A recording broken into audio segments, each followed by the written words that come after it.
this. Wow, that's hot. Okay, I'm turning my... Okay, can you hear me? I don't know. It's probably like a lot of wind noise, right? Huge amount of wind noise. I'm sure of it. Because, wow, is it windy today? It's right here. I want to put the microphone on a rail where it belongs.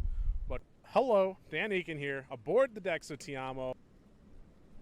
I had a couple of... I'm on the Marina Wi-Fi again. So, Dexo Ti Amo, bringing you love into love. Because live isn't a word, I guess. I don't know. So anyways, a couple of days ago, but today, and you probably can't see it, but the wind is... Wow. There's no words for it. I celebrated by fucking up my haircut. And I'm going to do this one time, just for you all. Good. So anyways, oh, there she's slow again. I cut my hair. I got rid of it. It's gone. I'm not even... I messed up my haircut. I got a little over aggressive. I'll share the network off the phone. What's this? Okay, nothing.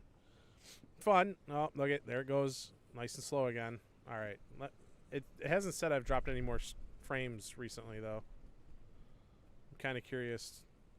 Here in California, I walked on the deck of Ti Amo for the first time. I actually had access to the boat before I had access to my apartment because I got a hold of the boat owner before I could get a hold. Nope, there she goes again. She dumped a bunch of frames.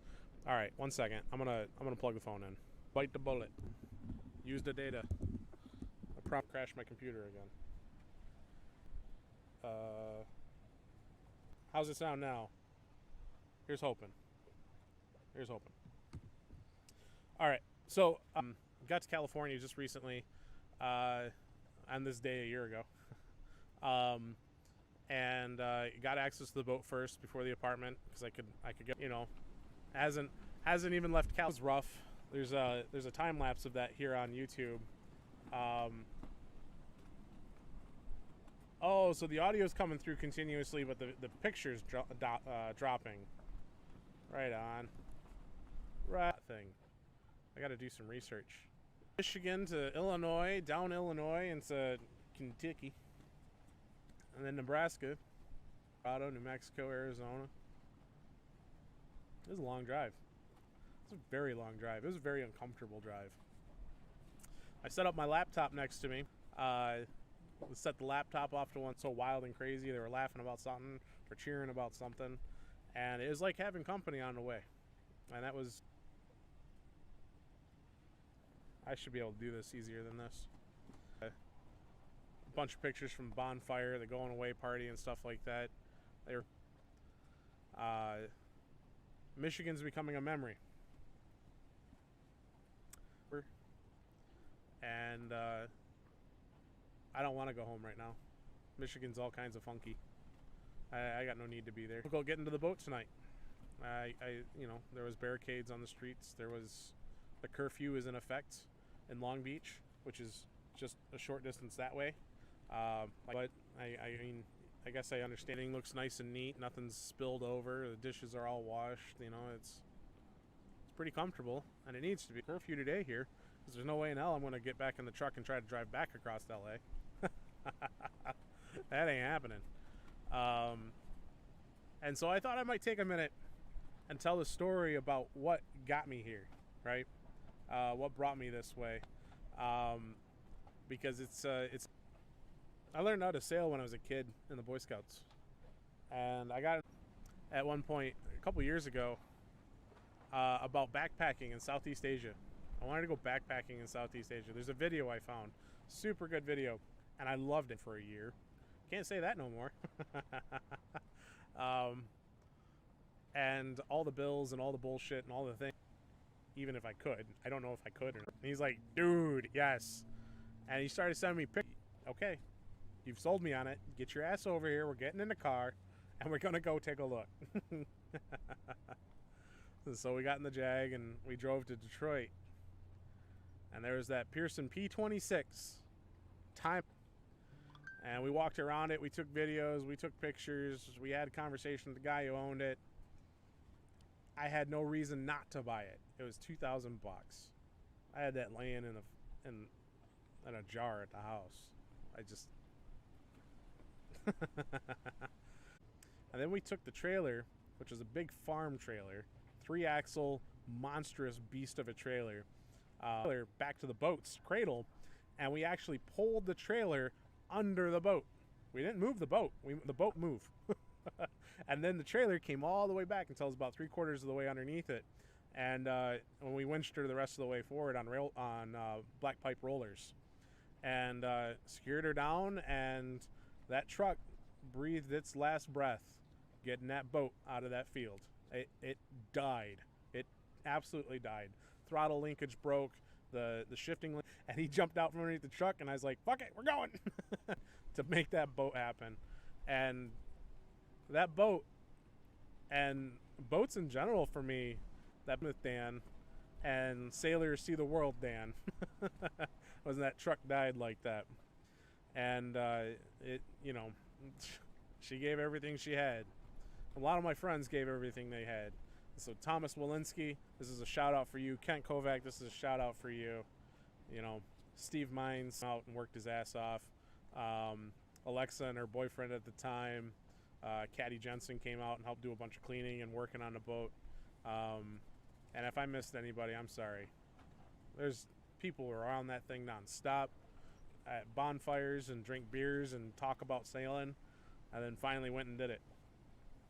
Boat ends up in Lake Michigan at a place called Eldine Shipyard in Makatawa, Lake Makatawa. And we get it out there. She doesn't even have it masked up. You know, there's all kinds of little details. There's another shout out. 10 years, I'm out of here. You're coming with me or you're not coming with me? I don't know, but I'm outie. Sorry about that. Tank came along. And like Liquid Web to Jack, they decided what I was making was not even half of what I should be making. And 10 years became ridiculous. In fact, it became way too long. And so now it's 5 years. I hope not to, but it's probable. I will not be spending my 38th birthday alone. Sailing out the hell on out of here. I ain't no true anymore. It's now 40. I'm going to celebrate my 40th birthday, and I will not be returning to the States until it is time to renew a passport, or whatever reason might compel me. Whatever very serious, no fucking around reason might compel me. So I got 3 years. I'm 37, and tell me I can't. And so, and I might even do it quicker than that. I don't know. But that's as slow as I'm going to do it.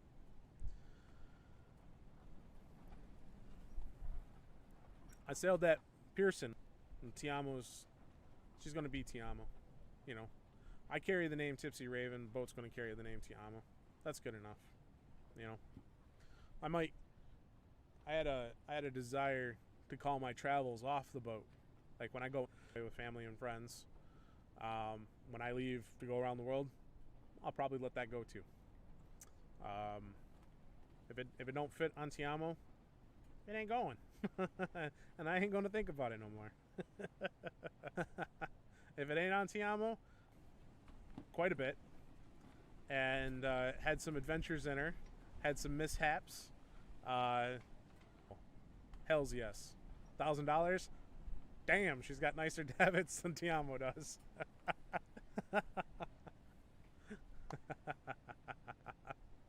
And then he also, you know, he's older and he's going to be sailing by himself. I never sailed Morgan by myself. So he's setting up all remote controls for the outboard motor so he can stay in the cockpit and not lean over. And so, you know, a little bit of panic, but not too bad. So yeah, that was one of the last sails. CTV, ASMR, if you will. Boat sailing away from the sunset. It's a beautiful video clip, and you should go check it out. So I got on Tiamo, got the surveyors. I called the surveyor, and he's like, "Oh shit, Holiday Harbor, that's where I'm at." He's like, "That's where boats go to die." And you know what? For most of 41, was like, there's one guy you need to talk to figure this all out and make it happen. And that one guy's down in San Diego. How far is that Ford going to take you? So Tiamo is me, you know. She's my problem. Mine alone. And the windlass, I was able to slow down pilot the what's what, so you guys can tackle it yourself. She had left the slip one time just before and up by, I've been swimming in it up, you know, animal. He's not religious, but dolphins are his spirit animal. And we got out there and we saw them. We saw the sea lions and stuff like that. And I was like, this, I could do this every damn weekend. I could do this every single day. And it just proves out. What? So anyways, the next weekend I got a person who runs regattas out here, and we were having a blast. Wants to. John keeps promising me he's going to get those on the boat for me. He wanted to make them nice. I was going to hand carve the blocks that the lifelines sit on, because he saw the amount of work I was putting on this girl, and he's like, yeah, I'm going to shape the blocks for you so you can put the lifelines up on the bulwarks, raise them up a little bit higher, get them up off the deck so they don't clutter the deck. That'd be nice. I believe him, but I ain't got him yet. Working some trans best as you can. I know tonight's stream has jumped a lot of frames, and I got the cell phone hooked up to it. I'm on the Marina Wi-Fi. The Marina Wi-Fi is working mostly, and really looking forward to flying the drone more. Looking forward to having the cameras out more, not just the live stream here with you guys, but the actual like handheld cameras to capture what work I'm doing and how I'm doing it. You know, you can actually do the research, because this stuff we're doing right here, you and me. So I sincerely hope you guys enjoyed the stream tonight. Just the anniversary conversation. Want to go south all the way to Puerto Montt. I think it's called Puerto Montt, M-U-N-T-T, which is where my love for all things sailing comes from. And see what it'll be awesome. I'm so excited. I hope the streams worked well enough today. I'm gonna do some more testing and see if I can't figure out a way to make it a little bit more robust. It keeps telling me I'm dropping some, because god damn it, I'm celebrating my birthday with my friends. So 2021, unless the world's still fucking burning, and blow shit up, drink some Why did I take that step? Won't regret, won't look down, got no regret. I was made for this, I was made for this. Born in the wild, thrown in the fire, built for the battle. I was made for this, I was made for this.